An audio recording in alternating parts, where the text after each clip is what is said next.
അല്ല, ആരോപണ വിധേയനായ ആൾ ആരോപണത്തിൻ്റെ ഗൗരവം അനുസരിച്ച് നിലപാട് സ്വീകരിക്കുക, തീരുമാനമെടുക്കുക. അങ്ങനെ ഒരു തീരുമാനം അദ്ദേഹം എടുക്കുന്നില്ലെങ്കിൽ അദ്ദേഹത്തിൻ്റെ രാഷ്ട്രീയ പാർട്ടി ആരോപണത്തിൻ്റെ കാഠിന്യം അനുസരിച്ച് തീരുമാനമെടുക്കണം. ഇപ്പോൾ രണ്ടും നടന്നിട്ടില്ലല്ലോ. ഞാൻ ഈ പ്രശ്നത്തെ കാണുന്ന അങ്ങനെയാണ്. ഇതിൽ CPM നിലപാട് വ്യക്തമായി ഞങ്ങളുടെ പാർട്ടി സെക്രട്ടറി പറഞ്ഞു കഴിഞ്ഞു. തീരുമാനം എടുക്കേണ്ടത് ഒന്നുകിൽ ആരോപണ വിധേയനായ ആൾ, അല്ലെങ്കിൽ അയാൾ ഉൾക്കൊള്ളുന്ന പാർട്ടി. അതിൻ്റെ ഒരു ധാർമ്മികത ആ പാർട്ടിയാണ്, അല്ലെ ആ വ്യക്തിയാണ് കാണിക്കുന്നത്. നിയമസഭാ സമ്മേളനത്തിൻ്റെ ഒരു ഘട്ടത്തിൽ ഒരു വിഷയവുമായി ബന്ധപ്പെട്ട് നിങ്ങളുടെ മാധ്യമങ്ങളുടെ മുമ്പിൽ സംസാരിച്ചപ്പോൾ ഞാനൊരു കാര്യം പറഞ്ഞത്, ഈ നിലമ്പൂർ ഇലക്ഷന് ശേഷം,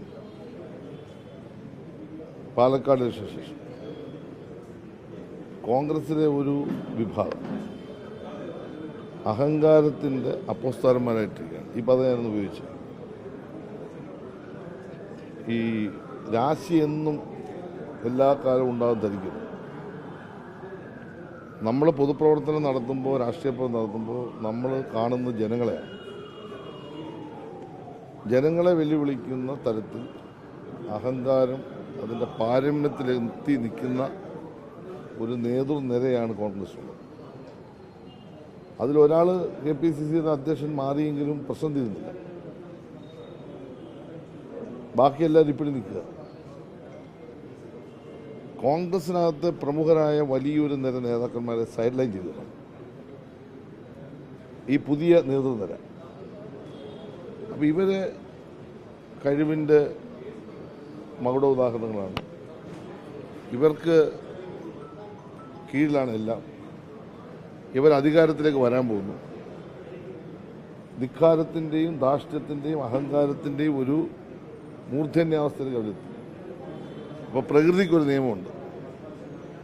നമ്മൾ കുറേ അങ്ങോട്ട് കഴിയുമ്പോൾ അടി ശരി കിട്ടും. അപ്പോൾ ഇവർ അടി കിട്ടിക്കൊണ്ടിരിക്കുകയാണ്, തുടങ്ങിയതേ ഉള്ളൂ. ഉമ്മൻചാണ്ടി സാറിൻ്റെ ഭരണത്തിൻ്റെ അവസാന ഘട്ടത്തിൽ എന്താണോ സംഭവിച്ചത് അത് ഞാൻ പറയേണ്ടതല്ലോ. ഇപ്പോൾ അവരെവിടെ ഉണ്ടെന്ന് നിങ്ങൾ അന്വേഷിക്കുന്നുണ്ടായിരിക്കും. നിങ്ങൾ അന്വേഷിക്കുമ്പോൾ അതിൻ്റെ കൂടുതൽ വിശദാംശം കിട്ടും.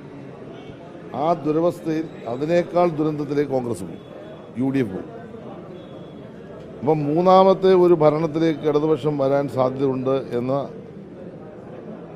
ജനങ്ങളുടെ വിലയിരുത്തൽ, അതിനെ അതിജീവിക്കാൻ എടുത്ത ഈ അഹങ്കാര മനോഭാവം എവിടെ വരെ എത്തി? ഇപ്പം കേരളത്തിൻ്റെ മുഖ്യമന്ത്രി വിളിക്കുന്നത് എങ്ങനെ? എടോ വിജയ. ഈ ഒരാൾ മാത്രമല്ല, ഇവരുടെ കൂടെയുള്ളവരെല്ലാം പ്രയോഗിക്കുന്ന വാക്കാണ് എടോ ഗോവിന്ദ. എത്രയോ പരിണതപ്രജ്ഞനായ നേതാവാണ് PJ കുര്യൻ. നമ്മൾ എത്ര പറഞ്ഞാൽ കുര്യൻ സാറെന്ന് വിളിക്കൂ. ആ ബഹുമാനം രാഷ്ട്രീയത്തിനപ്പുറം നമ്മൾ കൊടുക്കും. എന്താണ് അദ്ദേഹത്തോട് കാണിച്ചത്? ശ്രീ കരുണാകരൻ്റെ മകള് BJP പോയി, അത് അവരുടെ വ്യക്തിപരമായ കാര്യം, അവർ പോട്ടെ, അല്ലെ വരൂ, അതവരുടെ കാര്യം. പക്ഷേ കരുണാകരൻ എന്ന് പറയുന്നത് കേരളത്തിലെ കോൺഗ്രസിൻ്റെ തലതൊട്ടപ്പനാണ്, ലീഡർ എന്നാണ് പറയുന്നത്. അദ്ദേഹത്തെ എല്ലാവരും ചതിച്ചു എന്നുള്ളത് വേറെ ചരിത്ര സംഭവം. അദ്ദേഹത്തിൻ്റെ ഭാര്യയെപ്പറ്റി എന്താണ് പറഞ്ഞത്? ഇതൊരാൾ മാത്രമാണോ? ഈ നിയമസഭയിൽ നിങ്ങൾ പ്രസംഗങ്ങൾ ശ്രദ്ധിച്ചിട്ടുണ്ട് UDF നേതാക്കന്മാർ, പ്രത്യേകിച്ച് കോൺഗ്രസിൻ്റെ ഈ ഇളം തലമുറയുടെ പ്രസംഗം. എല്ലാ സെൻറ്റൻസും പദങ്ങളെല്ലാം അഹങ്കാരമാണ്. ആരെയും എന്തും പറയും. ഇവരുടെ ഏറ്റവും വലിയ പ്രശ്നം എന്ന് പറഞ്ഞാൽ ഈ സൈബർ ഇടങ്ങളിലൂടെ വ്യക്തിഹത്യ നടത്തുക. പണ്ട് ഇവർ നേരിട്ട് പറയുമായിരുന്നു, കള്ളപ്രചരണം നടത്തുമായിരുന്നു. ഇപ്പോൾ സൈബർ വഴിയാണ്. അങ്ങനെ കേരളത്തിൽ ഇടതുപക്ഷക്കാരെ മാത്രമല്ല കോൺഗ്രസിനകത്തുള്ളവരെ കൈകാര്യം ചെയ്തുകൊണ്ടിരിക്കുകയാണ്. ഉമാ തോമസിൻ്റെ വിഷയം നിങ്ങൾ പറഞ്ഞല്ലോ. ഇപ്പോൾ PJ കുര്യനുണ്ടായ സൈബർ ആക്രമണം എന്താ?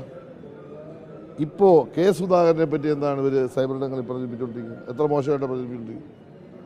K സുധാകരൻ്റെതായ രാഷ്ട്രീയം ചിലപ്പോൾ ഞങ്ങൾക്ക് വ്യത്യസ്ത അഭിപ്രായങ്ങൾ കാണുന്നതിനും അദ്ദേഹം കേരളത്തിലെ മുതിർന്ന കോൺഗ്രസ് നേതാവല്ലേ.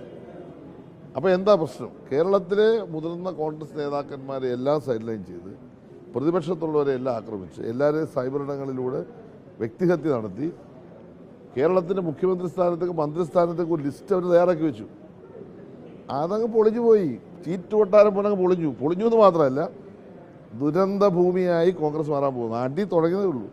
അതുകൊണ്ട് ഈ പറയുന്ന ആൾ രാജിവെക്കുമൊക്കെ ആയിരിക്കുന്നത് അയാളുടെ വിഷയം, അയാളുടെ പാർട്ടിയുടെ വിഷയം. കേരളത്തിലെ ജനങ്ങൾ കോൺഗ്രസിനെയും യു ഡി എഫിനെയും കൈവിടും, വിട്ട് കഴിഞ്ഞു. അവർക്ക് സ്വാധീനമുള്ള മണ്ഡലങ്ങൾ അവർ ജയിച്ചു എന്നതുകൊണ്ട് അഹങ്കരിക്കേണ്ട കാര്യമില്ല. ഇടതുപക്ഷ മുന്നണിയെ സംബന്ധിച്ചിടത്തോളം ഞങ്ങൾ ജനപക്ഷത്ത് പ്രവർത്തിക്കുകയാണ്. ഞങ്ങൾക്ക് കുറവുണ്ടെങ്കിൽ ഞങ്ങളത് പരിശോധിച്ച് പരിഹാരം കാണും. ജനങ്ങളോട് പറഞ്ഞ വാക്കുകളെല്ലാം പാലിക്കാൻ ഞങ്ങൾ ശ്രമിക്കുകയാണ്. അതുകൊണ്ട് ഞങ്ങൾ ആ വഴിക്ക് ഞങ്ങൾ സഞ്ചരിക്കുന്നു. ഞങ്ങളൊരു തുടർഭരണത്തിലേക്ക് വരാനുള്ള ജനവിധിയെ നേരിടാനുള്ള തയ്യാറെടുപ്പിൽ ഞങ്ങളെല്ലാ രംഗത്തും യോജിച്ചും ശ്രദ്ധിച്ചും ഞങ്ങളുടെ പ്രവർത്തനങ്ങളെ മുന്നോട്ട് പോകുമ്പോൾ ഇവർ സ്വയം തകർന്ന് വീഴും എന്നതിൻ്റെ ഏറ്റവും വലിയ ഉദാഹരണമാണ് ഈ കാണുന്നത്.